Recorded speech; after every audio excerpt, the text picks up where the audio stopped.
One of the most important aspects of winning scholarships, getting accepted into college, or even landing a job is being involved in the lives of others. We talk about serving, we talk about investing time, we talk about a lot of the different components of winning scholarships.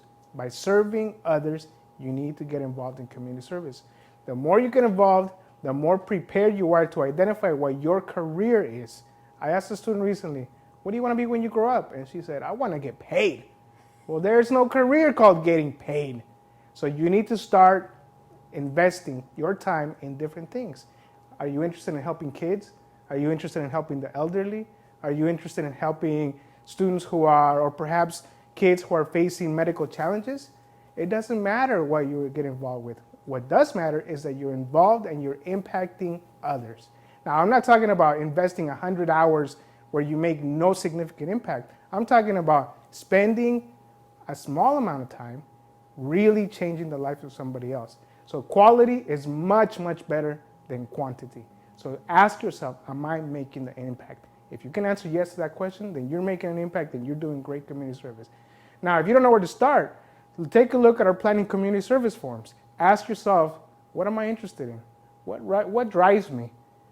Am I interested in the elderly? Am I interested in students? Am I interested in something totally unrelated?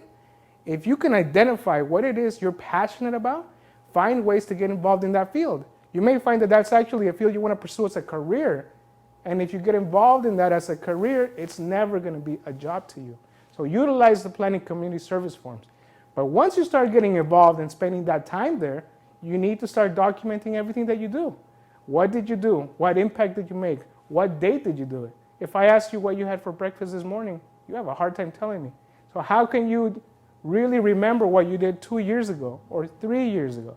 If you have it documented in the community service form, you will know exactly what you did, when you did it, what impact you made, and if you can get a supervisor to sign off on it, somebody else can vouch on your behalf.